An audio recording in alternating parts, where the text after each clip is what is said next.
Guys, আমরা চলে এলাম নিশাখুর আস্তানায়। দেখতে পাচ্ছেন সেই নিশাখুর আস্তানায়।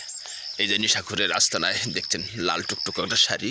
হ্যাঁ বলো, তুমি কিছু বলবা? নেশাখোরের জন্য বইয়ের জন্য শাড়ি বেচতেছি। হ্যাঁ 150 মাল 100 টাকা। হ্যাঁ, যারা যারা নেশা খায় তাদের বইয়ের জন্য একটা নিয়ে যাও, ঠিক আছে? এই যে সোজাসুজি মাত্র 150 মাল 100 টাকা। দেখিস কত সুন্দর, কোনটা দেখিতে পারবা, ঠিক আছে? সো গাইস, আমরা এদিকে অনেক কষ্ট করেছি, আনাম জঙ্গল আর জঙ্গল, সেই পানানিয়া জঙ্গলের মতো। এইখানে অনেক দেখেন, এই সুড়ঙ্গটা দেখতে পাচ্ছেন, এই সুড়ঙ্গ দিয়ে মানুষ নিশাখুর আসে এখানে। হালা মানুষ, আমরা অনেক কষ্ট করে এসেছি। আপনারা আমাদের জন্য দোয়া করবেন। সাপ বিচ্ছুর ডর আছে এখানে। দেখতে পাচ্ছেন সেই সুড়ঙ্গ, সেই সুড়ঙ্গর কোনো শেষ নেই। ওয়াও, দেখতে পাচ্ছেন নিশাখুর আস্তান। আমরা ঢুকিয়ে পড়েছি, যে কোনো শুনে আমাদের উপরে সাইবার হামলা হতে পারে।